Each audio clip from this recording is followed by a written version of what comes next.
అత్యంత కీలకమైన ఎన్నికలు. ఈ ఎన్నికలు అయిపోయిన తర్వాత చంద్రబాబు నాయుడు గారి వయసు ఇప్పటికే 75. ఈ ఎన్నికలు అయిపోయిన తర్వాత చంద్రబాబు నాయుడు గారి వయసు 80కి పోతుంది. ఈ ఎన్నికలు అయిపోయిన తర్వాత ఇక తెలుగుదేశం పార్టీ రూపురేఖలు కూడా ఎక్కడ కనిపించవు. ఈ ఎన్నికలు అందుకనే చాలా కీలకం. ఈ ఎన్నికల్లో అందుకే వాళ్ళంతా కూడా పెత్తందారులంతా కూడా ఏకమవుతా ఉన్నారు.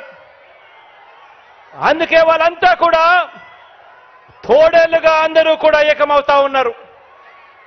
మనం యుద్ధం చేస్తా ఉన్నది ఒక చంద్రబాబు నాయుడు గారి ఒక్కరితో మాత్రమే కాదు. ఒక ఈనాడుతో యుద్ధం చేస్తా ఉన్నాం, ఒక ఆంధ్రజ్యోతితో యుద్ధం చేస్తా ఉన్నాం, ఒక TV5తో యుద్ధం చేస్తా ఉన్నాం.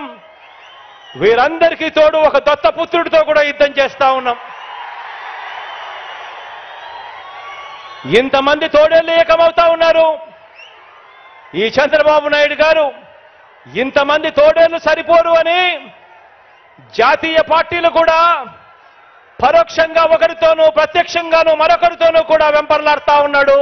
వారిని కూడా పొత్తులోకి తెచ్చుకునేందుకు ఇంతమందితో చంద్రబాబు నాయుడు గారు కేవలం ఒకే ఒక్కడి మీద యుద్ధం చేయడానికి ఇంతమంది తోడేళ్ళందరూ కూడా ఏకమవుతా ఉన్నారు. ఆలోచన చేయమని అడుగుతా ఉన్నాను. అందుకే ఈ ఎన్నికలు చాలా కీలకం. ఈ తోడేళ్ళన్నిటినీ కూడా ఎదుర్కోవాలి అనంటే మీ జగన్ ఒక్కడే ఒక్కడికి సాధ్యం కాదు. మీ జగన్కు మీ ప్రతి గుండె తోడుగా నిలబడాలి. మీ జగన్కు ప్రతి ఇంట్లో ఉన్న ప్రతి అక్క చెల్లెమ్మ, ప్రతి ఇంట్లో ఉన్న ప్రతి అవ్వ తాత, ప్రతి ఇంట్లో ఉన్న ప్రతి తల్లి తండ్రి, ప్రతి ఇంట్లో ఉన్న ప్రతి రైతన్న కూడా మీ జగన్కు తోడుగా స్టార్ క్యాంపెయినర్ గా బయటికి రావాల్సిన అవసరం ఎంతైనా ఉంది. ఈరోజు నేను చెప్తా ఉన్నాను, ఈ ఎన్నికలు ఆషామాషి ఎన్నికలు కాదు. ఈ ఎన్నికల్లో మనం వేసే ఓటు రేపొద్దున పేదవాడి భవిష్యత్తును, రేపొద్దున పేదవాడి జీవితాన్ని నిర్ణయించే ఓటు అవుతుంది ఇది అని చెప్పి ఈ సందర్భంగా ఖచ్చితంగా ప్రతి ఒక్కరికి తెలియజేస్తా ఉన్నాను. పొరపాటు జరిగింది అనంటే పేదవాడు అతలాకుతలం అవుతాయి పేదవాడి బతుకులు అన్నది ప్రతి ఒక్కరూ కూడా గుర్తుపెట్టుకోండి. పేదవాడు బాగుపడాలంటే పేదవాడి భవిష్యత్ మారాలి అనంటే ఆ పేదవాడి పిల్లాడు రేపొద్దున 10 సంవత్సరాలకో 15 సంవత్సరాలకో అనర్గళంగా ఇంగ్లీష్ మాట్లాడుతూ పెత్తందారుల పిల్లలతో పోటీ పడుతూ ప్రపంచంలో ఉన్న పెద్ద కంపెనీలలో ఉద్యోగాలు సంపాదించుకోవాలి అంటే ఈ జరగబోయే ఎన్నికలు అత్యంత కీలకమన్నది ప్రతి ఒక్కరూ కూడా గుర్తుపెట్టుకోండి. ఆ పేదవాడందరూ కూడా ఏకం కావాలి. పేదవాడు ప్రతి గుండె ఏకం కావాలి. ప్రతి పేదవాడు ఏకమై ఈ పెత్తందారుల పార్టీలను పూర్తిగా కూడా నాశనం చేసే పరిస్థితిలోకి రావాలి.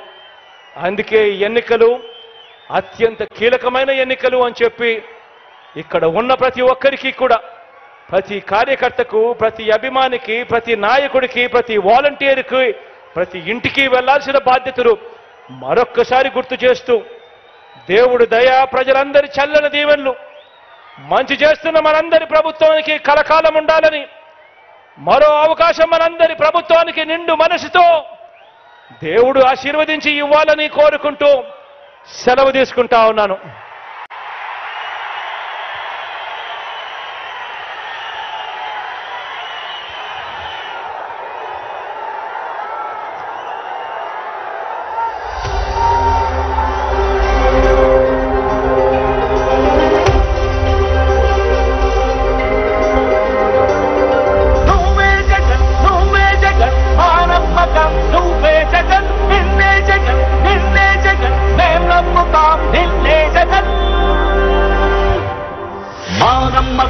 నువ్వే జగన్,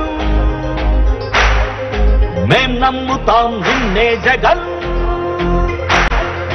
మా నమ్మకం నువ్వే జగన్, మేం నమ్ముతాం నిన్నే జగన్. నువ్వే జగన్, నువ్వే జగన్, మా నమ్మకం